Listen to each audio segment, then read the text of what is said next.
Welcome to God is Open. I am your host, Christopher Fisher. Today on God is Open, we're going to be covering the Sumerian epic ENUMA ELISH. This is a Babylonian origin stories which introduces us to the Babylonian pantheon of gods and just how they believed the earth was created. And it's interesting, this ENUMA ELISH, when it was first discovered, there was a lot of parallels that were drawn between it and the Bible.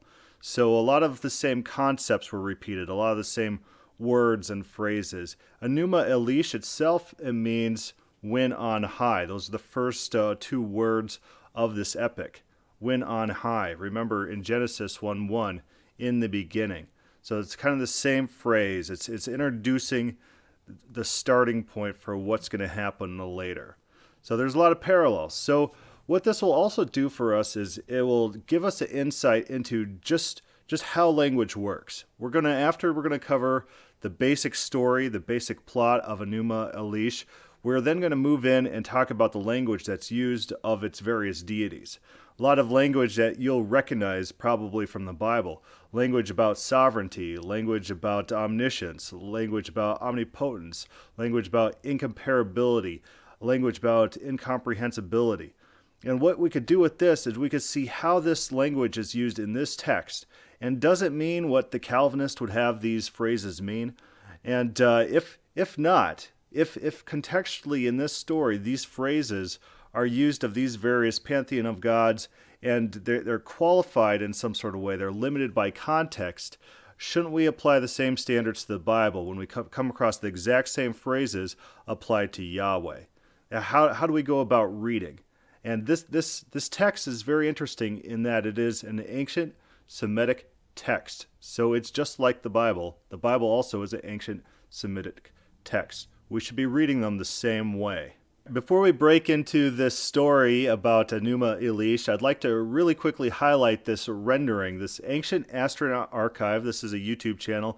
They have a guy that reads the ENUMA ELISH, the source material, directly without commentary, and he does it in a dramatic way, puts background music, so it's a very useful recording. And he covers all the different tablets, and he covers the expanded version with the different names for Marduk, which is a very helpful, insightful list of names for Marduk with a different epitaphs or different titles for Marduk. It's very enlightening the way they thought about this Marduk. But go listen to this, put it on in the background, maybe if you're playing video games or doing laundry, doing some cleaning. It's very easy to listen to, and you'll get a feel for how they use language, the structure of their language, the concepts, their storytelling techniques, and it'll give you an insight into the past. And this, remember, is the same type of material that we find in the Bible. In fact, a lot of Old Testament was written from captivity in Babylon, so is coming up straight against this. So you'll see very similar phrases in, for example, Isaiah and also ENUMA ELISH, because Yahweh had to compete with Marduk. And you do that through expropriating titles for Marduk and applying them to Yahweh. But starting the story, we are introduced at first to two primordial gods. It's Apsu, which is a male freshwater god, and Tiamat, which is a female saltwater god. There's this process by which when the saltwater and the freshwater hit each other, all these different gods start to form from that mixture.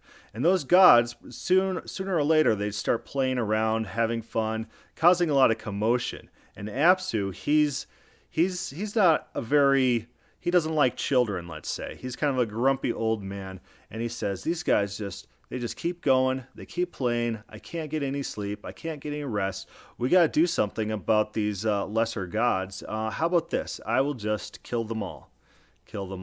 And Tiamat, she doesn't like this plan, so word eventually gets down to these lesser gods that Apsu is planning to kill them all.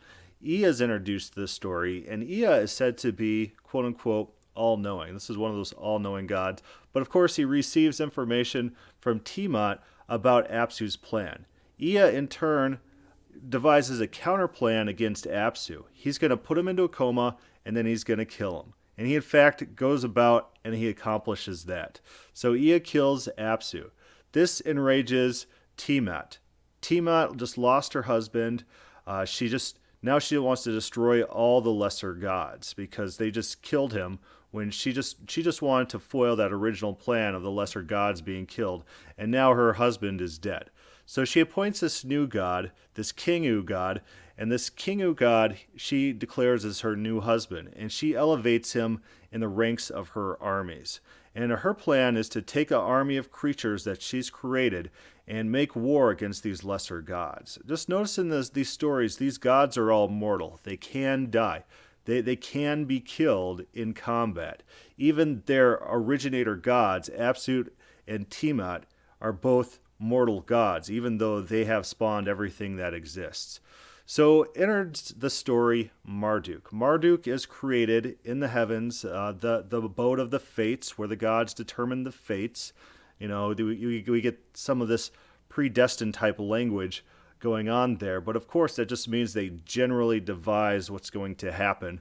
So Marduk comes on scene, and he's also a quote-unquote all-knowing god. He has multi-eyes. There's an interesting description of him that we'll hit later, which kind of, it's monstrous almost, but he's described as this perfect being. So he's introduced into the scene. So meanwhile, Tiamat is still trying to kill all these gods, and these gods are in a panic. And they start sending challengers to Tiamat, people who they elevate to this position to become the new king of the gods and overthrow Tiamat. And each one of these individuals demands something for themselves. They demand that their commands be unchangeable, that they become the foremost god. And we start with Anu. And Anu goes against Tiamat, and he fails. And then his son, Nudimund, he goes, but he becomes afraid of Tiamat, and then he returns. And finally Marduk is introduced to the scene again. He's their new champion. He says, all right, I will take care of this Tiamat, but remember, if I win, I become the primary god. You'll find kind of a parallel to this in the Baal cycle if you're ever researching the god Baal in the Urgaret text, but he also fights and then becomes a supreme god. This is Marduk's rise to fame. So Marduk is given all these weapons and praise by the lesser gods, and he's going up against the Tiamat and Kingu and their army. So Marduk approaches Tiamat and challenges her to single combat. She accepts, and then there's this fight scene where Marduk gets the upper hand on Tiamat. She opens her mouth, he fills it with wind, shoots her with the arrow, and then kills her, and then routs her army. And from Tiamat, he creates what we know as the earth. He splits her into two, becomes heaven and earth, the waters, everything that we know today. Marduk goes back to the abode of the gods. He claims his rightful place as king of the pantheon and starts tasking the gods with various duties, upholding this new world that he's created. And the gods complain. They don't like to work. They just remember they like to play and have fun, and now they have jobs. So they need some sort of menial. They need some sort of servant. And Marduk comes up with this plan. Whoever incited Tiamat to rise against them, to try to come kill them, that's the person that they're going to punish and then turn into a new creature, man. So Kingu is summoned before the court. Kingu is fingered as the culprit. He is killed, and his body is turned into this menial man. Man is set on earth, and man's job, of course, is to till the ground, to get resources for the gods. And the gods, they dwell in Babylon. That's the king, the temple of the gods, and all the resources from the humans are brought to them. And Marduk and other gods are served by man. So right there we see some similarities and differences with the Genesis legends. And I've used legends not in a true or false sense, just that it's a legendary story. So the Genesis legend starts out with it went on high, or in the beginning. You have this creation of earth where there's 7 days. There's 7 days is referenced in Enuma Elish. You have, even in Genesis 1, a pre-existing chaos, which is kind of like Tiamat, but it's demythologized. It's not Tiamat. It's not an individual. It's not a life form. God takes control of the chaos in Genesis 1:1. God subverts this non-personal watery void to create the earth as we see it today. Man, in the biblical concept, is not a menial. He's not a servant of the gods. His purpose is not to labor on behalf of the gods, but instead, he's given power and value and authority to tame the land. He's created as someone with whom God can fellowship, comparable to God, comparable to the angels, someone in the image of God, and that gives value. So there's some similarities and differences between the two texts. Enuma Elish might have some parallels to Psalms 82. Some people call Psalms 82 the Ascension Psalm, and there is some sort of ascension concept in Enuma Elish where Marduk takes control of the pantheon. He becomes the supreme God. Whereas in Psalms 82, Yahweh steps up and reclaims or claims authority, depending on how you want to read it. Critical scholarship see this as him claiming authority from a primary god, El, whereas conservative scholarship such as Michael Heiser sees this as God reclaiming authority that he had previously delegated out to the lesser gods, and he's saying, you guys are ruling unjustly, now it's my turn to rule, I'm reclaiming authority, you guys have failed, I'm taking over. So I've gone through Enuma Elish, various versions of it, and I've written down some statements that we might recognize. First of all, let's talk about Ea. We talked about him a little bit. He's called the All-Wise, and this is language that you'll see pretty commonly throughout these ancient texts. Remember, we had talked about the all-knowing God, which talks about all-knowing gods in various cultures all over the world, and all-wise or all-knowing, all-seeing, all kind of indications that this individual has some type of omniscience in some respect. And in fact, some translations put this as Ea, the all-knowing. The one that Sargon of Akkad, he's a YouTube personality, and he reads the Enuma Elish as well. He reads the translation where it's Ea, the all-knowing, saw through their scheme. What scheme did he see through? The destruction of the lesser gods. So he organizes the resistance to that.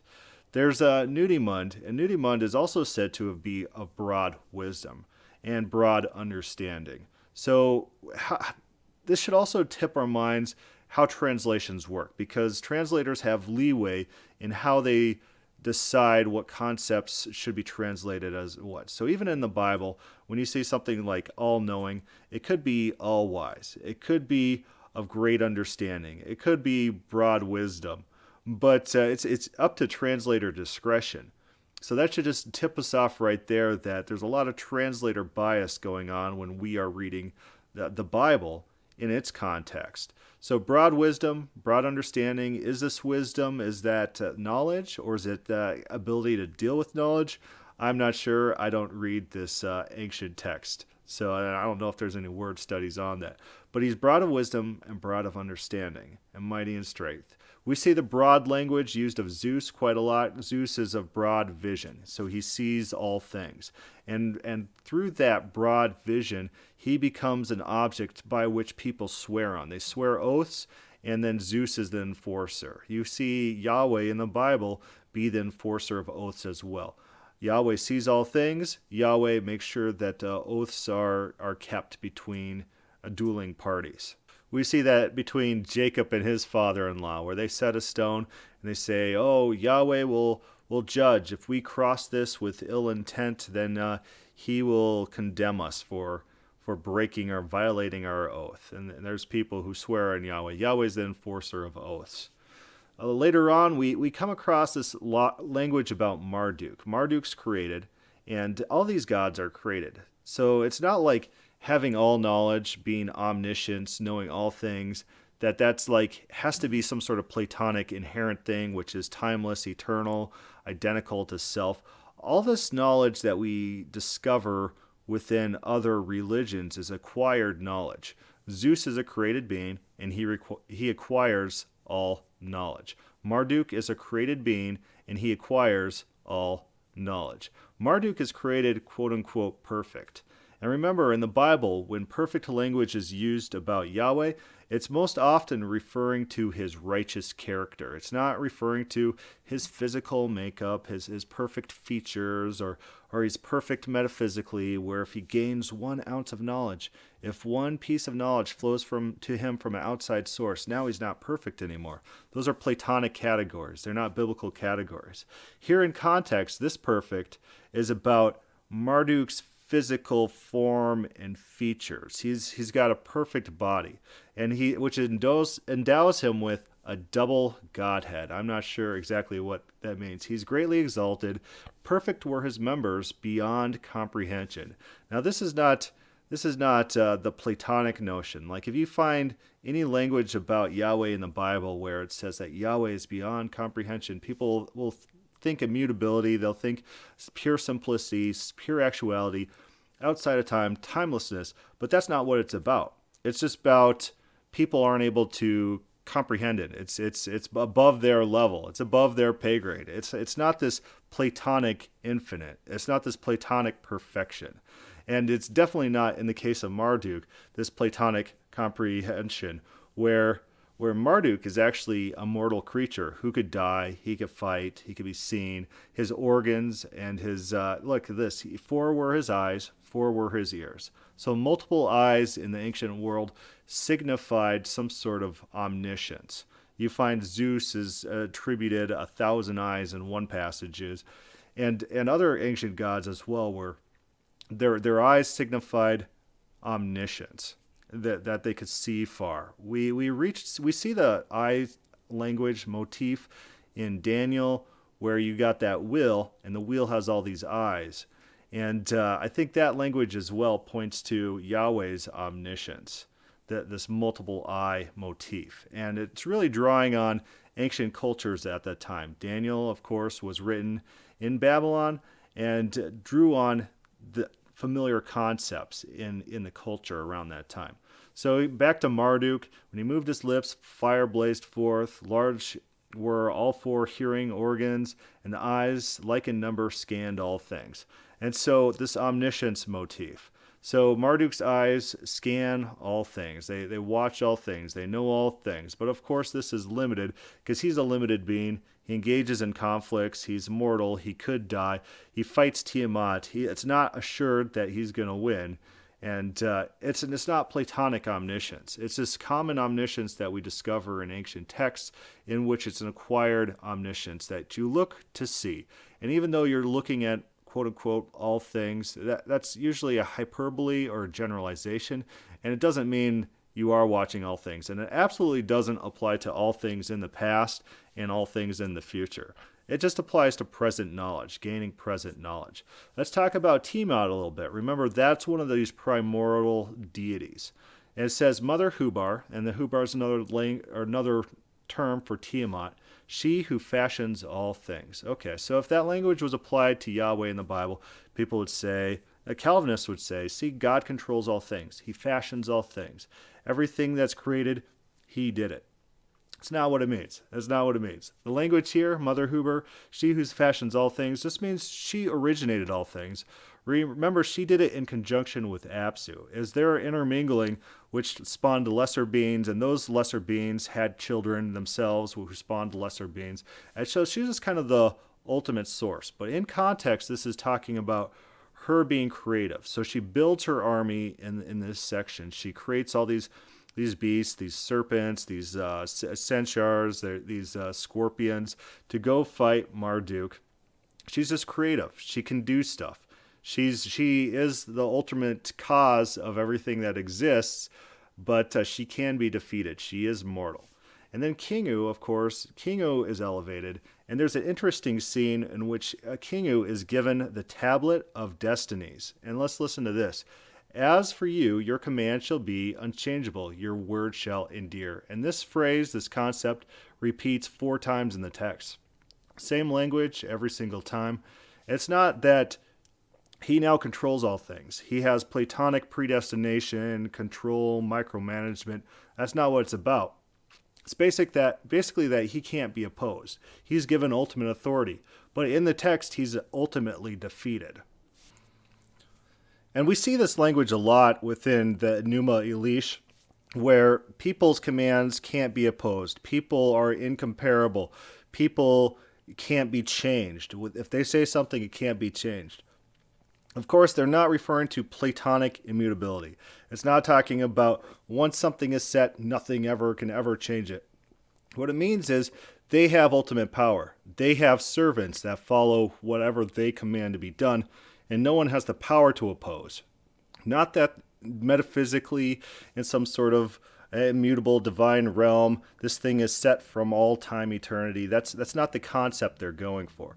What they're going for is just general ability to perform, general sovereignty, the rulership.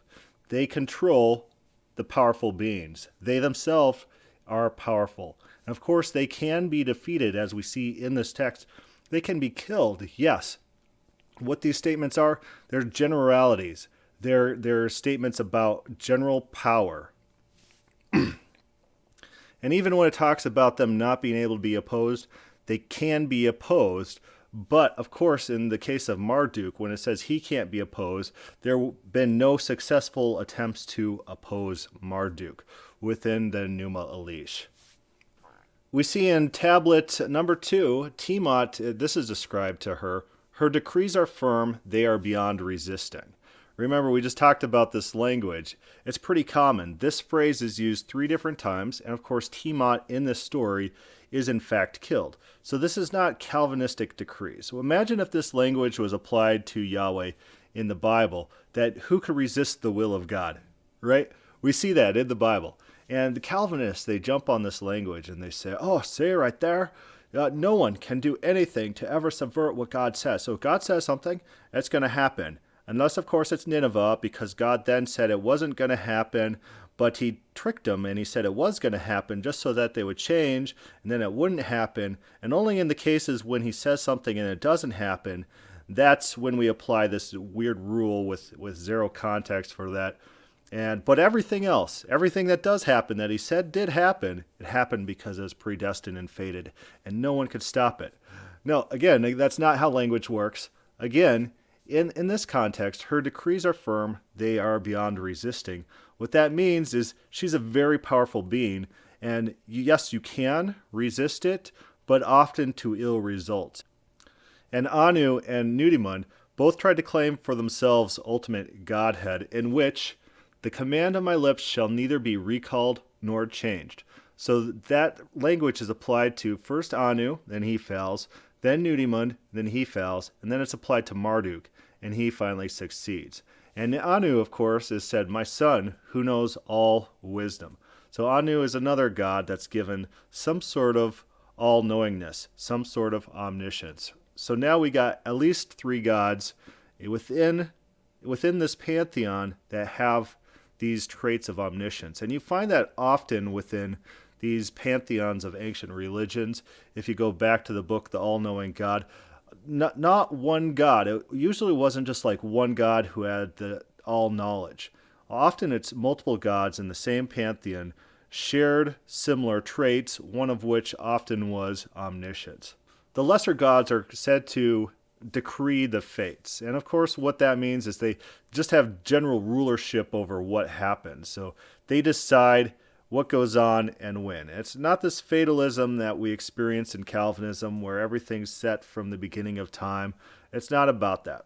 Normal reading comprehension, looking at context, looking at the stories in this text. Imagine if I was a Calvinist and I actually believed the Enuma Elish rather than the Bible. I could use the same arguments that Calvinists use about Yahweh in the Bible. I could use it about Marduk. I could claim, oh, these stories are just anthropomorphisms. You got to look at these little slivers of text. You got to pull them out of context and see this. Marduk cannot be opposed. He's omnipotent. He's omniscient. He's unchanging. You can pull these little slivers out and just kind of do the exact same thing Calvinists do with the Bible. That's why it's very important to understand just ancient literature, even modern literature, how language works. It doesn't work in that you could just pull small little phrases out of context and then apply absurd meanings that are not generated from the context. And then you can't use those absurd definitions to override the rest of the text. So in the Bible, when it says, I, the Lord, do not change, you can't pull that little statement. You cut a verse in half already to get that statement out of context. You can't pull that verse out of context and then apply it to Exodus 32, where God says that he changes his mind about his plans for Israel, and say, oh, that didn't happen because look at this little tiny sliver of text over at this other place. It doesn't work like that. Reading comprehension doesn't work like that. Someone doing that to ENUMA ELISH, we should laugh at because they're a ridiculous human being. I don't know why we treat these Calvinists or these negative theologians as real scholars when they just do this proof texting where they just try to grab these little phrases and then make mountains out of molehills and then undermine the rest of the text in the process. It's not legitimate scholarship. It's not legitimate work. Let's scroll on to the next tablet here. Marduk. Marduk says this, let my word instead of you determine the fates. And what he means is he's going to have general authority to command things to be done, and then people will follow what he commands. Unalterable shall be what I may bring into being. Imagine if that's said of Yahweh. People would be like, oh, look at that. See, everything's determined and fated. That's not what it's about. It's not what it's about. Of course, Marduk can be defeated. He's not some pan-ultimate god that's outside of time, timeless in himself. No, the normal language used about Marduk is that he's a being. He's a very powerful being, and he's outside the league of other gods, but not that much outside the league that they all can't just team up and then defeat him. They actually enable Marduk. They give him divine weapons so that he could fight Tiamat. Listen to this language that's applied to Marduk. Your decree is unrivaled. Your command is Anu. You, Marduk, are the most honored of the great gods. Your decree is unrivaled. Your word is Anu. From this day your pronouncement shall be unchangeable. To raise or bring low, these shall be in your hand. Your utterance shall be true. Your command shall be unimpeachable. No one among the gods shall transgress your bounds. Adornment being wanted for the seats of the gods, let the place of their shrines ever be in your place. O Marduk, you indeed are our avenger. We have granted you kingship over the entire universe entire. When you sit in assembly, your word shall be supreme. Your weapons shall not fail, they shall smash your foes. O Lord, spare the life of him who trusts you, but pour out the life of the God who seizes evil.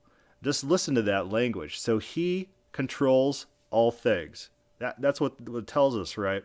Of course, normal reading comprehension is, yeah, that's a generality, and it's generally true, and he does that through having the power to bring about what he wants and being the king over other gods, and they'll do what he wants. They are submitting to him to ensure that his word reigns supreme.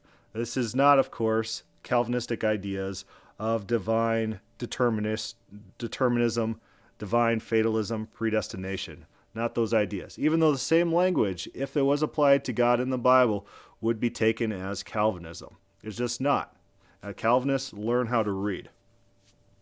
So we get after the defeat of Tiamat, we come to this list of names of Marduk. And Marduk is ascribed some 50 different names. Among that is the name Tutu. No one among the gods is his equal. A hold on their ways, he determines their courses. So he determines courses and no one's his equal.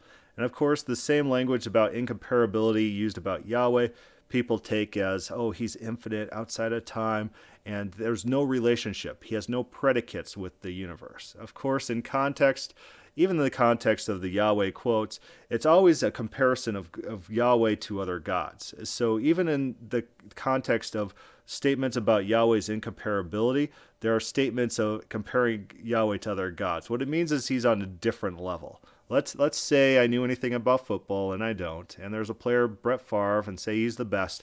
If you say no one compares to Brett Favre, what you're saying is that he's just on a different level. Although you can compare other people to this guy, they're just below him on the scale. And when it's talking about Yahweh in the Bible, usually it means there's no one besides him. No one could compare at all to him. They're so far below. It's a language of comparison. And we see that in context. The context defines the meaning of the statement rather than vice versa. You can't just assume what you want these phrases to mean on top of the context and override the context. Context defines statements, not vice versa.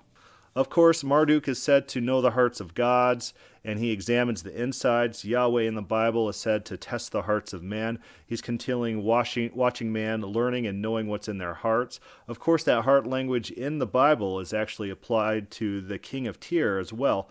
The Bible says, "You're wiser than Daniel, and you know all the secrets of the heart." He knows all the secrets of everyone around him. He's just incredibly wise, this prince of Tyre, or prince of Tyre, however you want to say that, in the Bible. Yahweh is given this in the Bible. Of course, Yahweh actively tests people to know what's in their heart.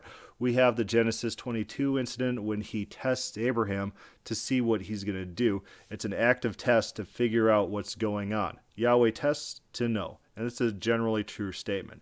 Even Psalms 139, David ends it, says, "Test me, Lord, see if there's any bad ways in me. Test my heart to know who I am." Skipping to the epilogue now. This epilogue is pretty interesting. It's repeating a lot of the same kind of wording that we've already seen already. "Let him rejoice in Marduk, the Enlil of gods, that his land may be fertile and that he may prosper. Firm in his order, his command unalterable. The utterance of his mouth no god shall change. When he looks, he does not turn away his neck. When he is angry, no god can withstand his wrath. His heart is unfathomable. You can't understand his heart. His purpose is broad."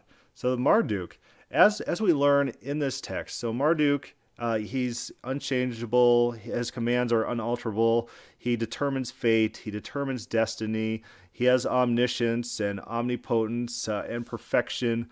All these phrases are applied to Marduk, a created being who can be defeated in one-on-one combat, who other gods can gain up and overtake, who has, of course, a physical form within the story, multiple eyes, multiple ears, and these gods can die in the story. So all these statements, although they apply to Marduk, you have to read them in context. It's not like they don't know what they're talking about. It's not like this language is just completely inaccurate. These words and phrases, you just have to apply common reading comprehension skills when applying them to Marduk. You just see what they mean in context, see if they're a generalization, if they're hyperbole, if it's something that's just being said as some sort of praise for Marduk, which has exceptions. And then you look at who Marduk is as a character in the story. You don't override who he is and what he does by these titles that are bestowed on him. Instead, you learn about his titles and who he is from his actions, and from his actions you make generalities. Same thing that we need to do when we are reading the Bible. We don't learn about who Yahweh is from these short little snippets of text that you pull out of context and ascribe all sorts of random crazy meanings to. You learn about who Yahweh is from his deeds, his actions, his character, his interaction, and from there you're able to make generalizations. I hope everyone enjoyed this podcast. I think it's very important to read similar texts to the Bible in similar Semitic contexts and to see what the Bible was competing with in its own time. And these phrases, how they're used, these gods, who they were, this pantheon against which the Bible is set. And the Bible is fighting against Marduk for who is the true God. And we see that conflict play out in the Bible, in the wording of these texts in Isaiah and Daniel. And so read this ENUMA ELISH, understand who these individuals are. Follow up with the Epic of Gilgamesh, also on that same channel, has a reading of that. And it starts out, of course, that Gilgamesh knows all things. Of course, that's a generalization. Gilgamesh in the story is just like a semi-divine king, kind of like a Hercules character, but he quote-unquote knows all things. This is generalization. It just says he's pretty smart and he knows generally what's going on. But read this text, learn how language works, learn how the ancients wrote and how they thought. And you got any questions and comments on this podcast, send that to godisopen@gmail.com. Thank you for listening.